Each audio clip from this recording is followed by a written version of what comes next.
उत्तरेकडील शीत लाटा महाराष्ट्राकडे झेपावत असल्याने राज्यात थंडीची तीव्र लाट आली आहे। धुळे येथील कृषी महाविद्यालयात हंगामातील नीचांकी 5.4 अंश सेल्सिअस तापमानाची नोंद झाली होती।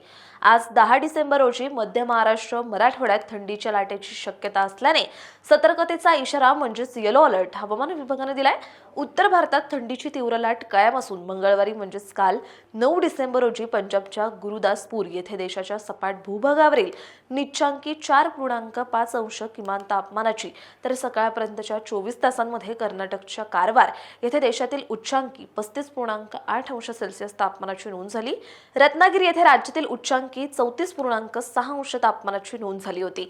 किमान तापमानाचा पारा 10 अंशाच्या खाली आल्यास तसंच तापमानात सरासरीच्या तुलनेत 4.5 अंशाची घट झाल्यास थंडीची लाट आल्याचं समजलं जातं। मंगळवारी म्हणजेच काल 9 डिसेंबर रोजी धुळे, निफाड, परभणी, जेऊर, गोंदिया, यवतमाळ येथे थंडीची लाट होती। आज 10 डिसेंबर रोजी मध्य महाराष्ट्रातील नंदुरबार, धुळे, जळगाव, नाशिक, अहिल्यानगर, पुणे, सोलापूर, मराठवाड्यातील छत्रपती संभाजीनगर, जालना, परभणी, बीड येथे थंडीची तीव्र लाट येण्याची शक्यता असल्याने सतर्कतेचा इशारा म्हणजेच येलो अलर्ट हवामान विभागाने दिलाय।